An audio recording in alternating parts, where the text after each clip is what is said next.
There we go. Cool. Okay, so everyone, thank you very much for holding on this long to listen to me. So as Phil mentioned, I have been a member of the site programme for a year now, and I actually joined around the same time that I went self-employed, so I'm probably in a similar position to many of you on this call who are sort of still in their first year of business.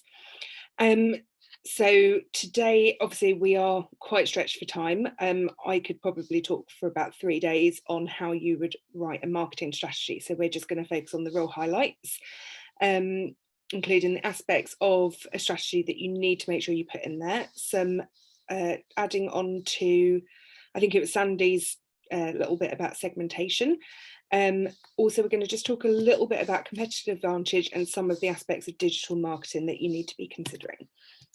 So my background, I've spent the last 15 years in sales and marketing, predominantly for medical devices, and selling into the NHS, which can be difficult. It can be a little bit like getting blood out of a stone, but it's also a really, really good fun industry to be in. And if any of you are in a relatively similar industry, make sure you speak to Phil about joining the site programme. See that, Phil? Little plug for you. So again, a couple of the other speakers have already sort of touched on this, and it seems really, really obvious, and I don't want to make anyone sort of think, oh, come on, I know this, but it's really easy to talk about setting yourself objectives, but it's quite another to actually live by them. So we would pretty much always recommend that you go for SMART objectives. So they need to be specific, measurable, achievable, time bound, and most importantly realistic. You know, for most people, saying I'm going to make 5 million quid in the next year is relatively unrealistic. However, if you said I'm going to do it over 5 years by doing XYZ, absolutely, that is far more achievable, and I think we would all like to be in that position. Oh, sorry, I thought I'd turn that off. Okay, so on to the actual writing your strategy and how to implement it. So again, a lot of these things, they may seem like something you can dodge or not worry about too much. Most people probably know what a SWOT analysis is, so going through your strengths, weaknesses, opportunities and threats. Again, it's the sort of thing that people go, oh yeah, I've thought about that, it's fine, but it's really, really important to write them down, because you will find that it triggers other ideas or other scenarios that perhaps you haven't put enough thought into. It's a very, very good exercise for making sure that you know what you know and you know what you don't know, and you can start filling in those gaps. Similar with the PESTEL analysis, which is political, economic, social, technological, legal and environmental. They've probably added a few more letters in the last few months, who knows, it seems to change quite frequently. But again, it's really, really important to make sure that you sit down and you spend, it doesn't take long, spend an hour on it and just go through and see if there's anything that you're missing, anything you haven't thought of, anything that you really, really need to incorporate into your strategy. The last one is the 5 forces analysis, which again, a lot of people may not have heard of, but it was devised by a guy called Porter. If you Google 5 forces analysis Porter, and you will get a million sites come up which explain it all. But basically it's talking about the external factors that you need to consider when writing and implementing your marketing strategy. So it talks about your competitors, buyers, suppliers, competitors and alternative products. So for example, if you're making a car, your competitors might be BMW or Ford, but the alternatives would be trains or flying. Then we move on to customer and market analysis. Again, I think Sandy was saying this, it is really, really important to make sure you do your homework. You need to know who your customers are, what they want, what they're trying to achieve, how you can help them, and what solution that you can provide them.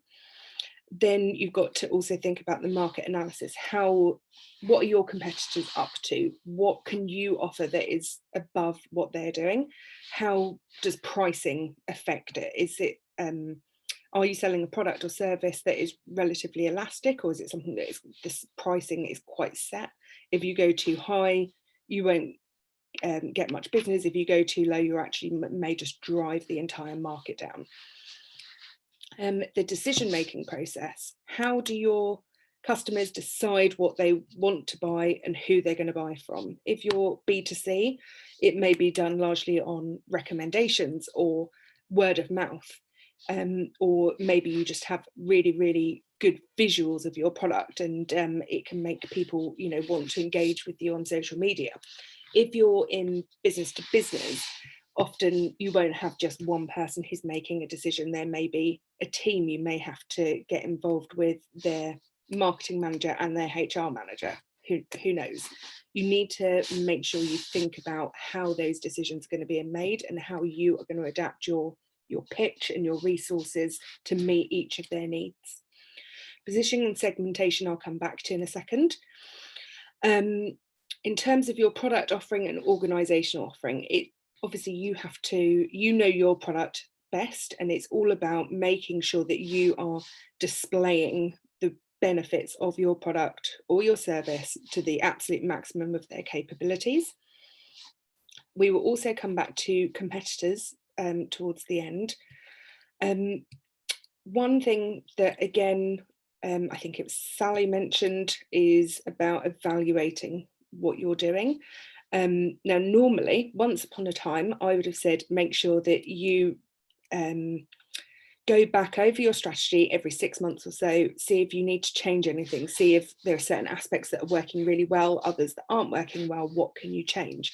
However, with COVID, I think we've all learned that you can't predict the future anymore.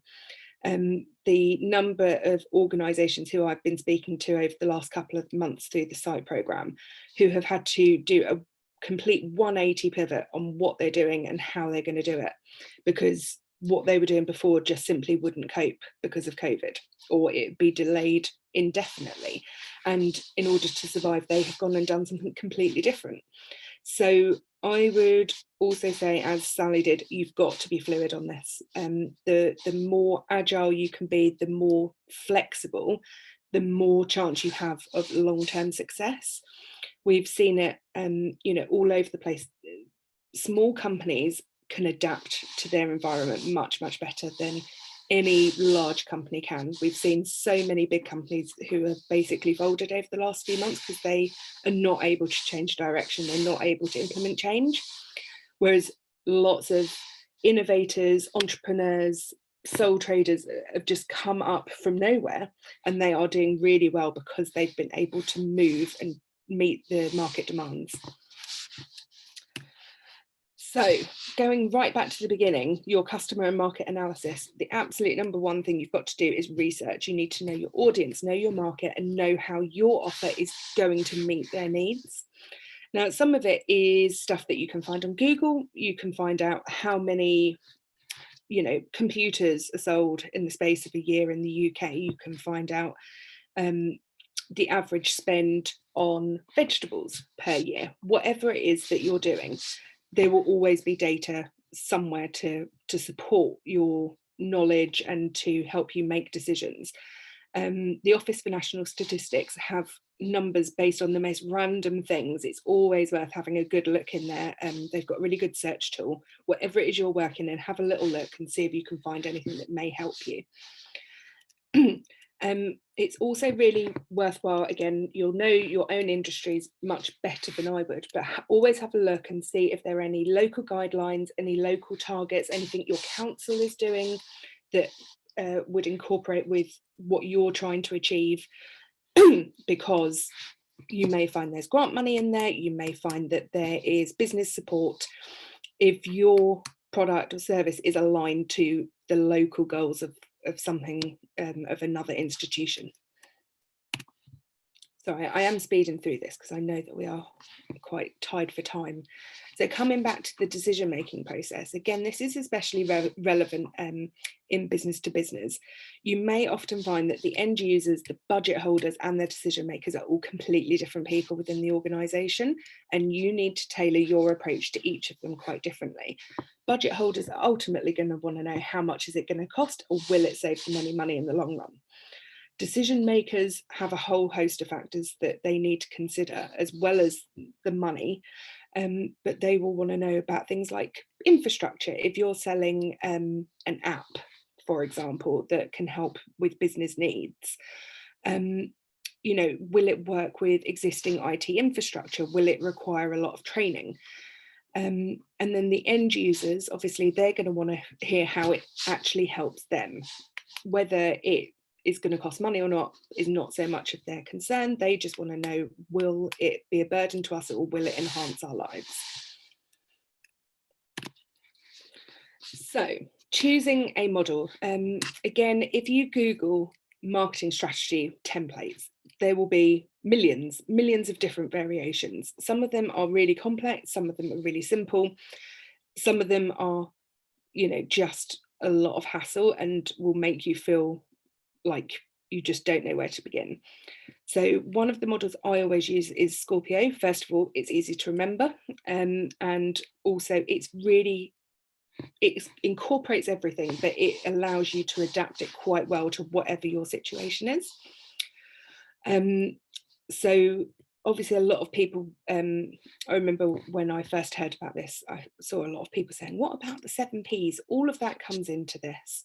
So pricing, for example, would come under offerings. What are you going to offer? How much is it going to cost? And what's the benefit to the customer for it? So some of these I'm going to go through in a second. If anyone has any questions about the others, just pop them in the chat box and I will see what I can do.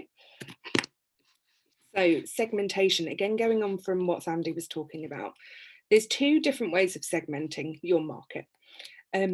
Some of them are good, some of them are not so good. So on the left-hand side, we've got motivational segmentation, which especially in a business-to-business situation, that is definitely where you want to be focused. But actually, even in B2C, it is also quite important. Now, traditionally, most people would use the column on the right-hand side, the descriptive segmentation. So they'd be very much focused in, I want to sell to people who are within 5 miles of my front door, or I want to sell to companies that have more than 50 employees, which these are all valid ways of thinking about your market. However, it's not going to give your potential customers any emotional need to buy from you. We've seen that especially with COVID, with everything going online. Now, you know, people really don't care whether, you know, if they want to buy a notebook, a diary, something like that. They don't need to buy a local anymore. With the internet, they can, you know, go on the website and go, oh, they're based in Scotland, they're based in America, it doesn't really matter. Shipping, it will be here tomorrow regardless. So those descriptive segments are not, they're not emotive enough. You need to really focus on something that's motivational.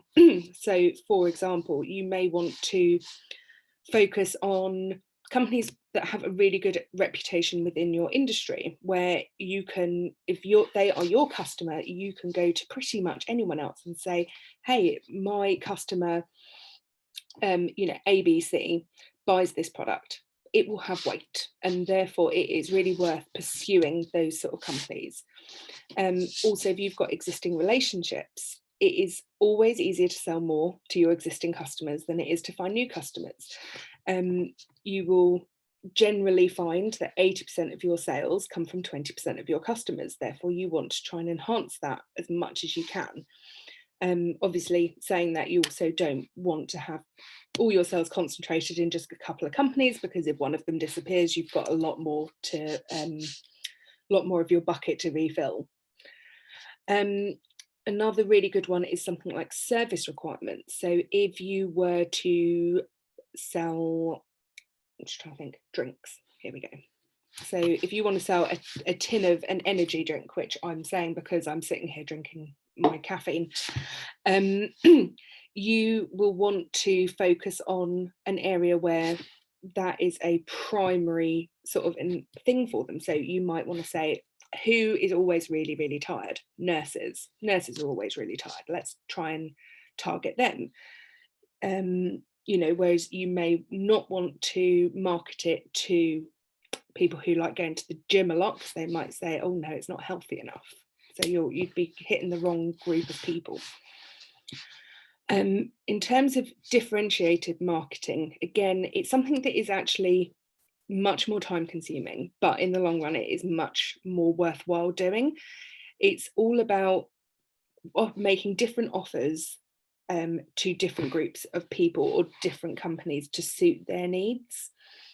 So it's very much almost like providing a tailor-made solution to each potential customer, rather than just saying, right, here's my bog standard presentation and I make the same presentation to absolutely everyone who will listen. Instead, you would adapt it to what you know about them, what they're looking to try and achieve, and making sure that it really speaks to them and it shows that you've done your homework as well. Positioning is something that I think a lot of people have real trouble with, and it is difficult. It's really difficult to choose like one particular area where you really want to focus and you really want to stand up and say, this is what I do, because you've always got a little bit of fear that you may miss out on something else. However, you'll see a lot on any sort of business site or any business page on LinkedIn or Facebook or whatever, there's a lot of emphasis on how important it is to be niche. The more you niche, the more likely you are to succeed in that particular area, because you will become known as the expert. So some of the main things you can really focus on is perhaps customer challenges. So that is really identifying where people are having problems, and how you can support that, and how you are the only person who can really help them. Drivers are things like advantages over competitors, but it must be really, really relevant to the customer. So this is where Amazon have done really well, because things like their 1-day delivery or their 2-hour grocery deliveries and stuff, nobody else can do that. Not very well, not without a lot of money behind them. And that is why they've done so well out of it, because they are meeting a need that we as consumers are desperate to have everything 5 minutes ago. We can't possibly wait 2 days for delivery anymore, because why would you when there's a 1-day option? And it's free if you pay your membership. So company differentiator, again, I feel that sometimes this is more relevant to bigger companies, but I think also it can help for us sole traders to really sort of stand out. If you've got an excellent product, you've got excellent relationships with your customers, they know you, they trust you, and you become one of those people they can ring up and say, hey, I need this. If you can't do it, can you recommend someone else who can? So sometimes that differentiator could be you personally. And then we also have the product differentiator, which is where I think a lot of the time it is probably the easiest one. If your product is something that is truly unique, it's got a real advantage over everything else in the market, or it's something really innovative and never been done before, that is going to be what differentiates you from your competitors. So again, this positioning thing is something that you really do need to come back to on a fairly regular basis to make sure that what you're focusing on is still relevant. Especially with the way things are at the moment, the world is changing at an incredible rate, and we need to all make sure that we're staying relevant. If people suddenly went, actually, I don't care about 1-day delivery anymore, I'm happy to wait a week if it means that I get things cheaper, then, you know, okay, Amazon still wouldn't have that problem, but anyone who's got a local business or focuses on deliveries or something like that, they would need to change the way they work in order to meet that requirement. So I just wanted to talk about competitive advantage again, because a lot of people don't really think about this. So it's really important, the way the competitive advantage theory works in practice is that you should focus the majority of your resources, i.e. your money, your time, everything, onto being the best at one particular thing. Whether that's having the best product, whether it's having the most efficient company, in terms of, it might be manufacturing and delivery and invoicing and everything, or having the best customer relationships. Now, the other side to this is that for the other two that you are not pouring all your resources into, those standards just need to remain adequate and suitable for the audience. Generally, customers will not notice if everything is excellent. They will only notice the thing that is best about your company. In turn, unless you do a shocking job at the others, again, they won't notice.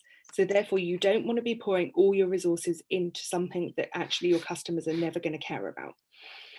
The other part of this, which again, I think it might have been Sandy who mentioned this. The other part of competitive advantage is that you should basically be outsourcing anything that you are not the expert in. Now, obviously, that's not that easy unless you've got loads of money, which most of us probably don't. But if you need an accountant, okay, yes, you probably could do your tax return at the end of the year yourself, but how long would it take you? How much of a headache would it give you? And would you be absolutely positively sure that you've done it right? Now, I personally do not feel that confident doing mine, so I do outsource it to an accountant. It's the only thing I've really outsourced so far. But for me, it was worth that £300 to get someone else to take that headache away from me 100% and know that it was absolutely going to be fine. It was going to be submitted in time. All the paperwork would be good.